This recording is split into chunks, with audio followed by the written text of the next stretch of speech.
On this week's episode, we talk about how I went on an 800k bike ride and got fatter.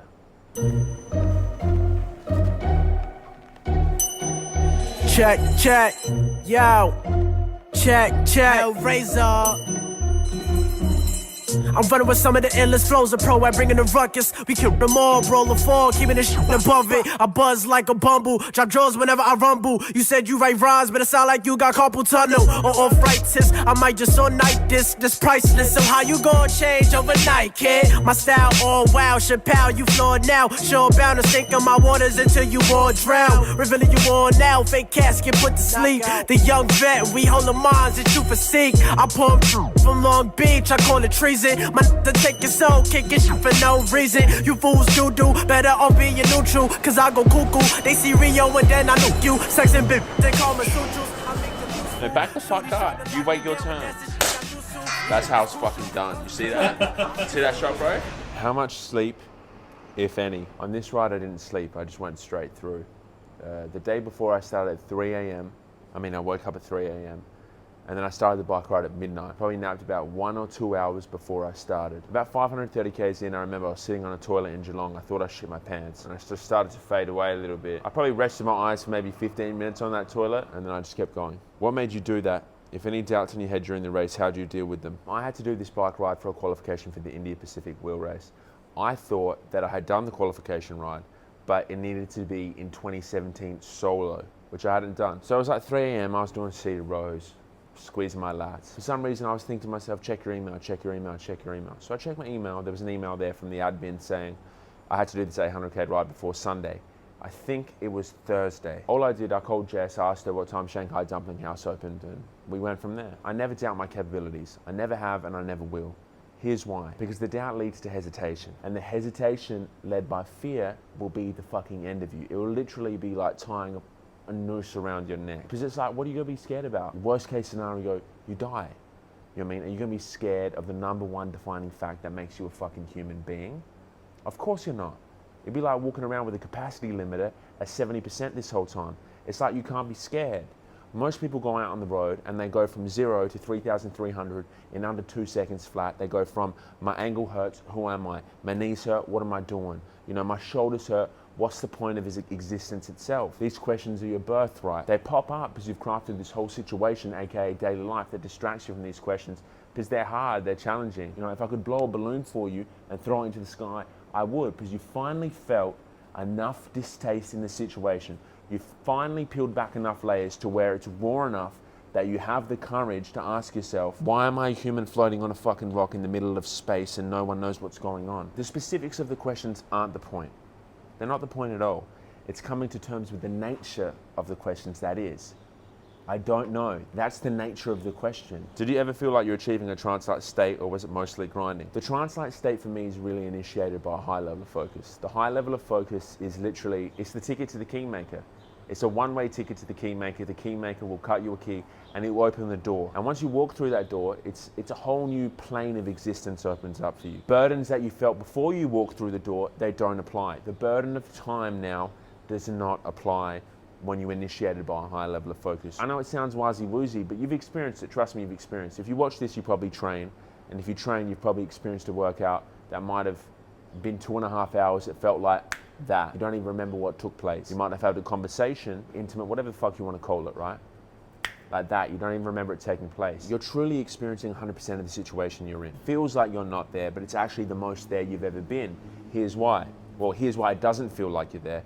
It's because your hippo mind, your trend mind, your sus 250 mind, your rhino mind, your weak mind, your crackable fucking mind. It's always inhibited you from being in the situation 100%. But now that the focus has bought you the ticket to the keymaker, he's cut you the key, you've walked through the door, you can now experience the ultimate form of living. 100% immersion, no baggage, no burdens. Exercise is a great way to induce this state because the task itself is challenging. But it feels so good, right? So if you want to extrapolate this into your daily life, it's kind of hard. Like, it's hard to brush your teeth with a 300-pound toothbrush. They just don't make them. You've got to practice small tasks that aren't physically demanding, that force your mind to focus. You have to focus the mind yourself. A great way to practice this in the gym is treat your warm-ups like you treat your max. People think that's just a great thing for the gym, but really it's a great thing for your quality of life. You know what I mean? When you clean the fucking floor, treat the floor like it's the most intense, serious task. There's nothing beyond it, there's nothing beneath it. You literally pour your heart and soul into the floor. That's the only way to enjoy it. How do you shape and manage your mentality to succeed in endeavors such as this one? From the way you get up, to the way you go to bed, to the way you piss, to the way you shit, the way you wipe your ass, every single thing adds up. You're nothing but accumulation of choices that you've made throughout this experience up until this specific point. That's all you are. Every choice is rooted in your perception is rooted in your experience. And once you have a new experience, you perceive life on a different level. You might not think you understand this, but you actually already do. For example, for most people, they go traveling, they come home, they see home differently, they see their friends differently. It's expanded their fucking mind. For me, I feel I've experienced a level of connection and love that's hard for me to turn my back on. It's bigger picture, you know what I mean? So it's easy for me to keep turning the pedals. I'm turning the pedals thinking, how the fuck is this even possible? The moment you think it's possible is the moment you're fucked. It's the moment it's all over. It's the moment the kingmaker hops back on the fucking train and the train goes 2,000 kilometers away from you in the opposite direction. So remaining in that humble position of complete, utter what the fuck is what makes it easier to turn the pedals. Did you hit any really bad moments as in hitting the wall moments? If so, which was the worst? Where did it happen and what got you through it? Loaded question, I know, but would love to hear your answer. You know, I've had bad moments before on bike rides where I'd let out a moan, you know. I'd hit like rock bottom and I'd be like, oh, why me, why me, why me? But for this bike ride, I feel like it didn't happen. But what did happen was the second morning after 24 hours, because 24 hours was my limit before this, I mean, where I had gone. Now that I was pushing past that, it was a bit unknown for me. And making it through from midnight to 5 a.m., I was going from Geelong to Beach Road on the way to Mornington. That's when like the shadow of fatigue, I couldn't escape it. It was just hanging over me. Like I would try really hard and focus and I would get maybe 2 or 3 minutes before, like I'd be like, fuck, you know what I mean? It's getting hard to hold on now. But I knew that when the morning would come around, I'd get second wind. But for a while there, it was like I started seeing trees. They started looking like Johnny Bravo was coming out to coat hanging me. You know, a way for me to get through it is that I realized that everything comes to an end. Every single task I've ever mostly embarked on has come to an end rapidly before I even fucking knew it. Did you stop for food and drinks and set a time and distance, or is it just as required? Did you hit any real remote areas? Did you try and mimic IndyPac specific feeding zones basically? Yeah, for me it was a great testing ride, training ride, whatever you want to call it. So the elapsed time was 36 hours, I was moving for 32. That's 4 hours not moving. Within those 4 hours, I had 2 different types of breaks. The first type of break was just a resupply. Basically, get off the bike, get the food, get the fuck back on the bike, eat it, drink it on the bike. Second type of stop was get off the bike, eat it while I'm sitting down, relax, take a breather, enjoy the food. That first stop for me is now, with my level where I'm at, is it can sit like 180 kilometers from when I start. Ideally, now that I've got more kit on the bike, I'd like to push that further. Even quickly getting off the bike and just grabbing food and putting it back on the bike, that's a form of rest in itself. I mean, you're not turning your legs. And even just 5-10 minutes not riding can really revitalize you. What's your philosophy behind long bike rides? Long bike rides for me is really the art of letting go. And what I mean by that is, on a long bike ride relative to your fitness, there's only a certain amount of suffering that you need to endure. Do you know what I mean? And anything beyond that is on your behalf. You can be blinded to the most beautiful shit. And I mean literally the most beautiful shit you can be blinded to because you can't let go. You know what I mean? The sun can be setting. You can be doing 40 fucking kilometers an hour with a tailwind. You could have a pack of wild kangaroos jumping right next to you in sync with you while Simba and Ricky Martin are doing a collaboration on a fucking mountaintop 100 meters away from you. And you will miss all of that because you think that you should be going 41 kilometers an hour and your left knee shouldn't be hurting after 17 hours of bike riding. You think the situation should be panning out differently to what it is. But in reality, fuck you. You miss out on the fact that you're even alive because you think it should be panning out differently to how it is. Letting go doesn't mean you have to sit there in your house with your tits out, submissive, doing fuck all. You can only control what you can. Anything beyond that, it's out of your hands. Shouts to you. Was this ride all on your own? What was going through your mind throughout the ride? Yeah, so the ride was completely solo. Everything and anything was going through my mind. You know, sometimes I think, what would it be like to be a fucking bird floating off into the sunset? Really, if you can control your mind, it can be a great asset. You can use it as a tool to be able to help you with the ride. If you can't tame it, and it's broken, It will literally limit your capacity by 80%. You'll be able to do 80% of what you really could do. I mean, 80% less. 20% that is. What was the mindset and thoughts coming up during the rest periods? Pure recovery is the mental struggle versus getting going versus resting a bit longer. When I'm resting, I'm resting. When I'm eating, I'm eating. And that really allows the amount you rest to be cut down because you're not wasting any energy. All your energy is just going into what you're doing. It's not getting spent elsewhere. It's like, what do you do when you have dinner? You just have fucking dinner. You bring no baggage to the situation. The baggage of what happened before, you leave it. The baggage about what you think is going to have to happen after, you also leave it. Half an hour will feel like 4 hours. Now, you can flip that side of the coin and you can sit there and worry about how you have to do 185 Ks or worry about how hard the last 50 Ks when you've got another 100 Ks. And then that 20-minute rest, it won't be enough. Men in Black, do a Men in Black memory wipe. You just arrived in the situation with your tutu on, you're ready to dance. And then when you're finished, you will decide to hop back on the bike and keep riding. Have you finally traded yoga pants in for properly cycling bibs? I'm still rocking yoga pants, but I am coming around and I will buy cycling shorts just because I feel like now I'm trying to maximize performance. This ain't no little bike ride no more, dude. You know what I mean? I think that having cycling shorts will give me a lot more kilometers. It'll be more comfortable, we're after comfort. When I'm fucking 20 hours into it, I can't maintain my position. And the more I can maintain my position, I feel like the quicker I can go. If I can sit in that TT position and my ass, I don't feel the need to stand up, that's more distance. You know what I mean? It's going to be like adding 5 grams of gear to the protocol. Why are you holding so much upper body muscle? Isn't the indie pack hard enough with an extra 10 kilos? I'm holding the upper body muscle because I've trained consistently for the last 7 years. As for the indie pack being harder with the muscle, I actually believe it'll be the opposite.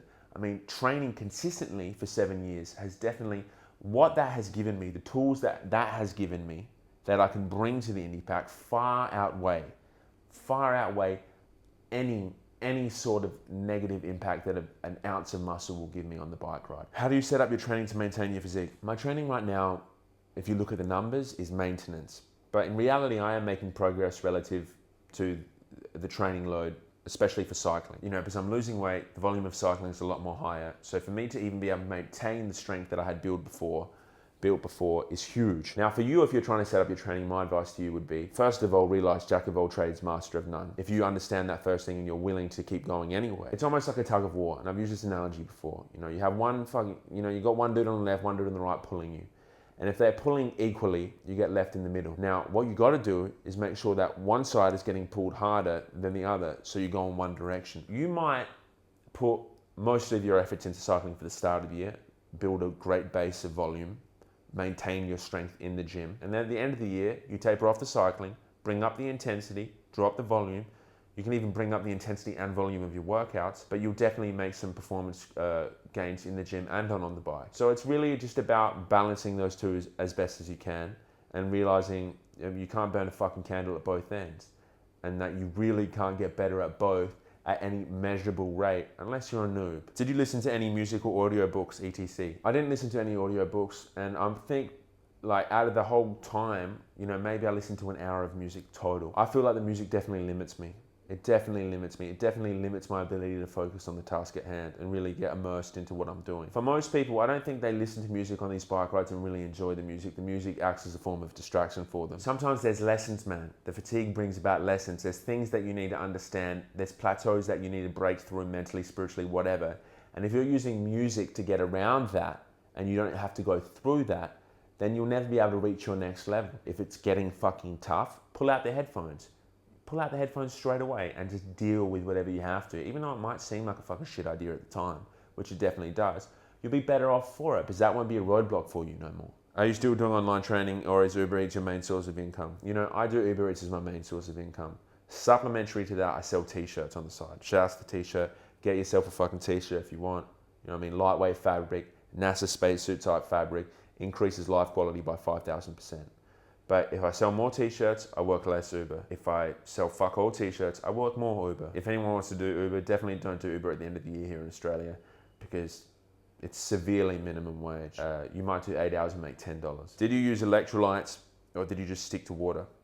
I just stuck to water and food. What were your fuel sources? Did you stop for a full meal at any point? I was eating a lot of cookies. I was eating a lot of pastries. I was eating a lot of bread. I was eating a lot of sweets, cakes, whatever. You know, everything usual shit. For me, it was just about getting enough calories in. Probably after the first meal, I really lost my appetite, and it just became a game of reminding myself to keep eating enough to get the job done. Because that can be a limiting factor for you. If you can't eat enough, it limits you. You're not gonna be able to perform. For a task that big, and it's not even that big if you put it in the scheme of the actual race. You know, the calorie requirements are huge. Let's say you're trying to eat 15,000 calories. Now, 15,000 calories in straight carbohydrates, because I know a lot of you fuckers are, so you ask me, can you do it on just straight carbs? I mean, fuck no. At least for me, you can't. It'd be like 4,000 grams of carbohydrates. You know what I mean?